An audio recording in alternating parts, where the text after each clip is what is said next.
about Revelations, you know what I'm saying? Revelations 12. You know what I mean? At birth, I was given the name. Peace.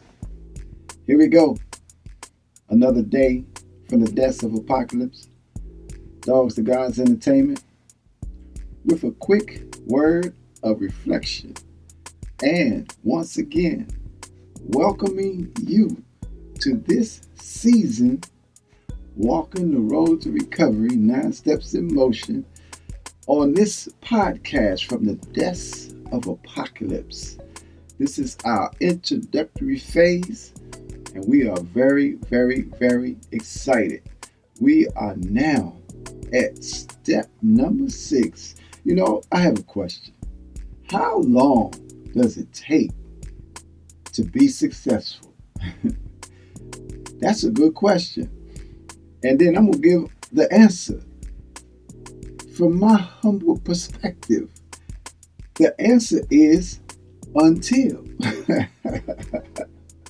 Yes, that's the answer. You know, in the parable where there's 100 sheep, you know, and the shepherd realized that one of the sheep got lost. So he left the 99 to go after the one. How long did he search for the one? He searched until he found the one. Is that right? So anyway, this is not a religious podcast, but there are some spiritual principles involved in this whole process. And speaking of that, that's exactly what these steps are. They're principles, you know. And so what is step number 6? Step number 6 is patience with the process. You know, patience with the process. You know, the Quran say we have to seek assistance through patience in prayer. You know, and then it says it is hard except for the humble one. So we have to humble ourselves in the process as well. You know, if you were in a fight against yourself, can you win that fight? Of course you can. But why would you fight against yourself? Now, let's clarify. You definitely want to fight against the lower part of yourself, but your true self, our true self, according to the teachings of Muhammad, Honorable Minister Louis Farrakhan, our true self is a righteous Muslim. Our true self is the God within.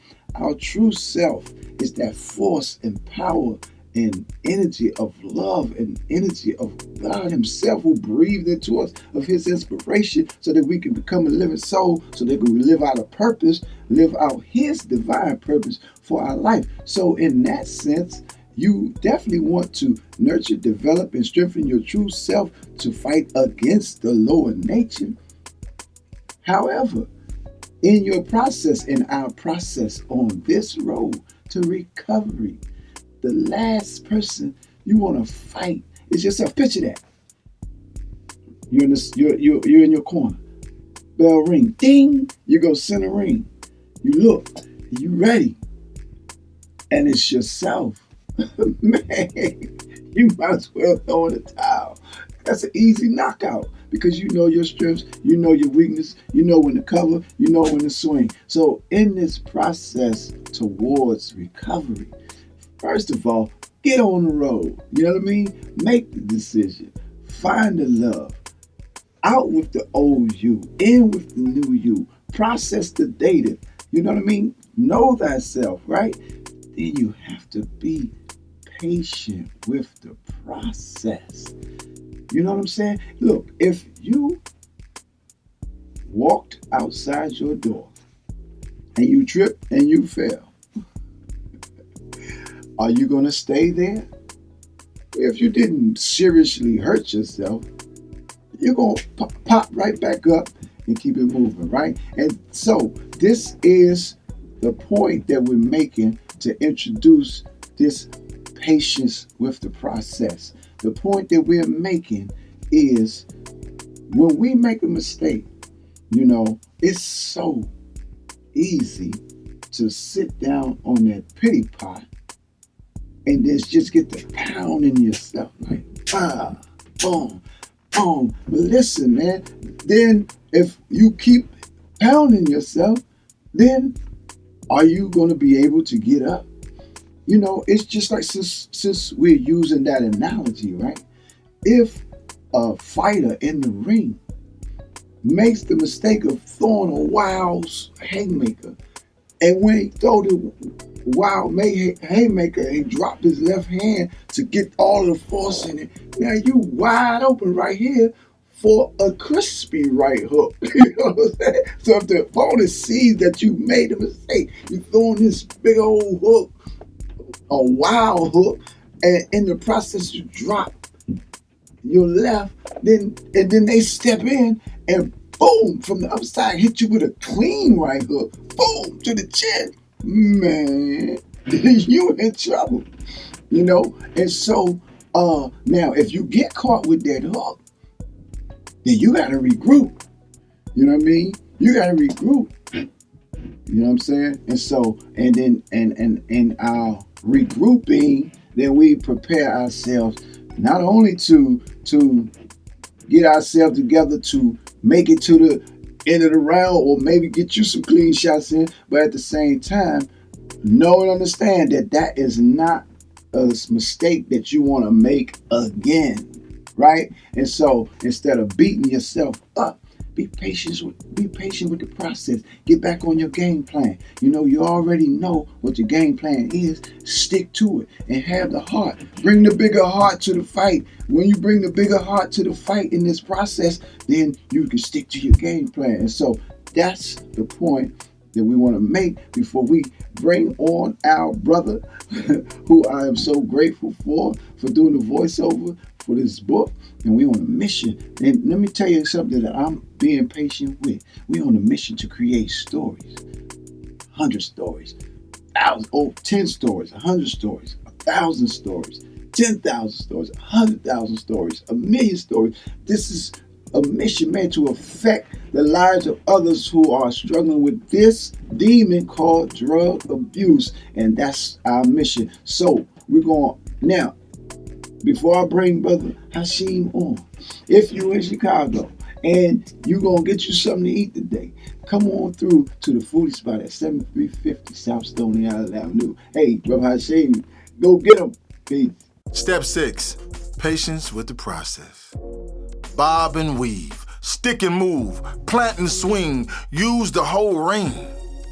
This step begins in the manner because the walk on the road to recovery is like a prize fight.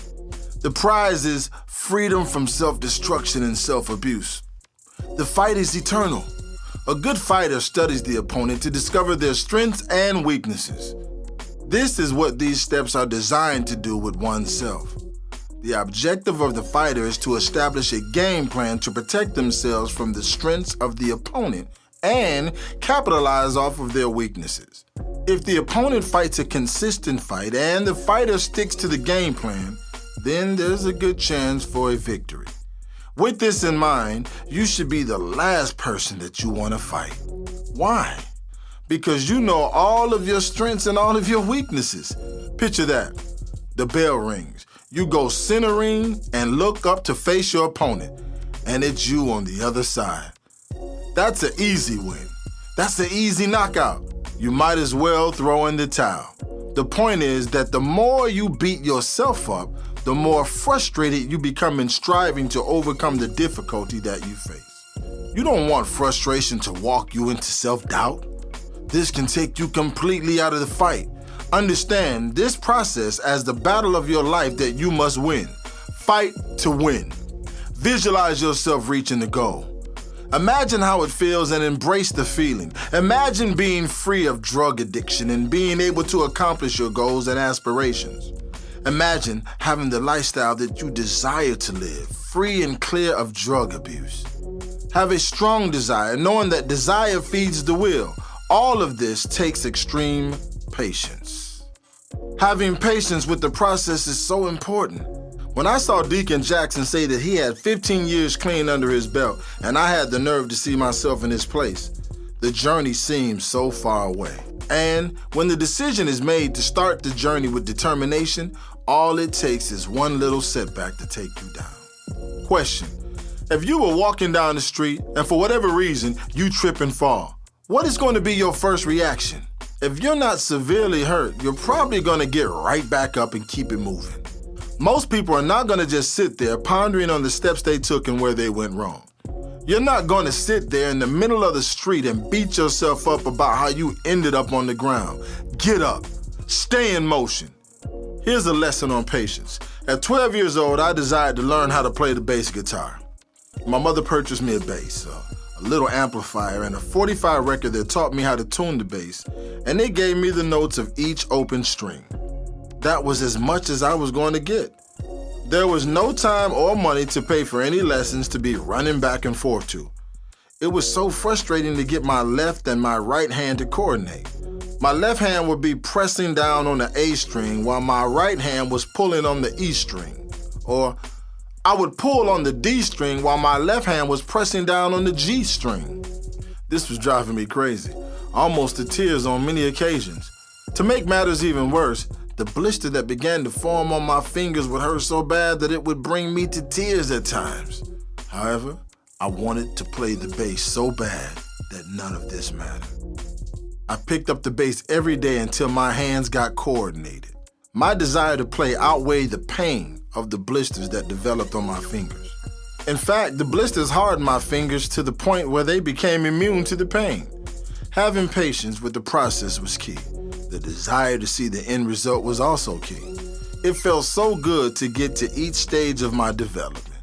I got to the point where I was listening to songs and finding the bass notes one at a time. Then the progression was 3 and 4 notes at a time. Before it was all said and done, I was able to play whole songs right along with the record. Being patient with the process will lead to good results. Here's a quick story. One of the things my Aunt Lorindy did for me after I confessed my condition to her is offered her undivided attention to allow me to express myself. First, she said, "I don't care what time of day it is. If you feel like you are about to do something, call me." At the time, we both were working in downtown Washington, D.C. We would meet in the park on 14th and L Street just to talk about my progress. If I had slipped, she would not allow me to talk down on myself with pity. She would focus on the progress and remind me that her phone line was open even if it was 2 or 3 o'clock in the morning. If we likened this to a prize fight, this was like the corner between rounds. The corner sees what you don't see. Remember to stick to the game plan in order to win. Don't be so quick to beat yourself over the head because of a mistake without ever boosting yourself over any progress. Focus on the best part of your journey. In fact, draw from your strengths. It's something about each step in the right direction that boosts your morale to continue. Count each step as a score that leads to the win.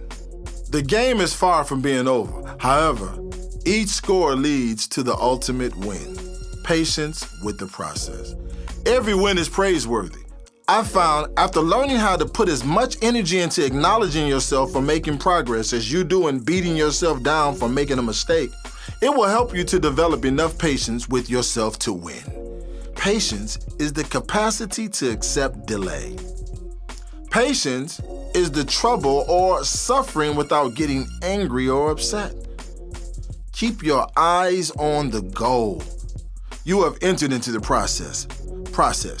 A series of actions, motions, or operations leading to some results.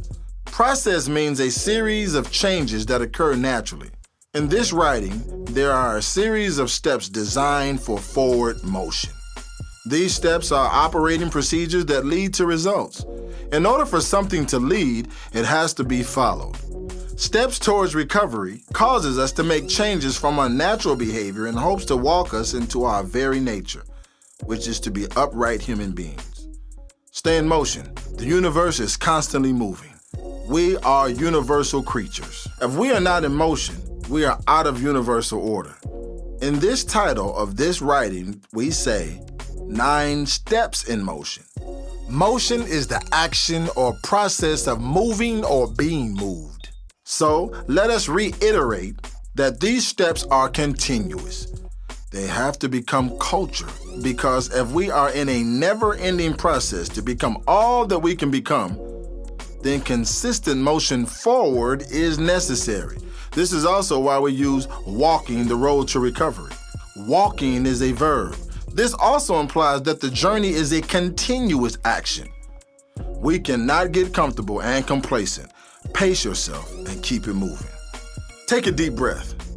If you're breathing, you have a chance. This whole process has everything to do with the right mindset. If you are truly going through these steps, your mind is changing. I heard the Honorable Minister Louis Farrakhan say that there is nothing more powerful than a made-up mind. Repetition is key. This is not a sprint. It's not even a marathon. This is real life. And it does not stop until you take your last breath. Constantly reflect on the decision you have made in step 1. Remind yourself often of the love you found in step 2. Acknowledge the old you for who you were, and accept the fact that this was a necessary aspect of your life to make you who you are becoming. Accept and embrace the new you that has a greater destiny beyond your imagination.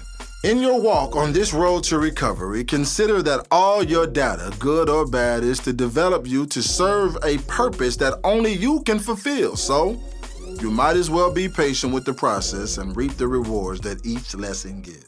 Seek assistance through patience and prayer. This is hard, except for the humble ones.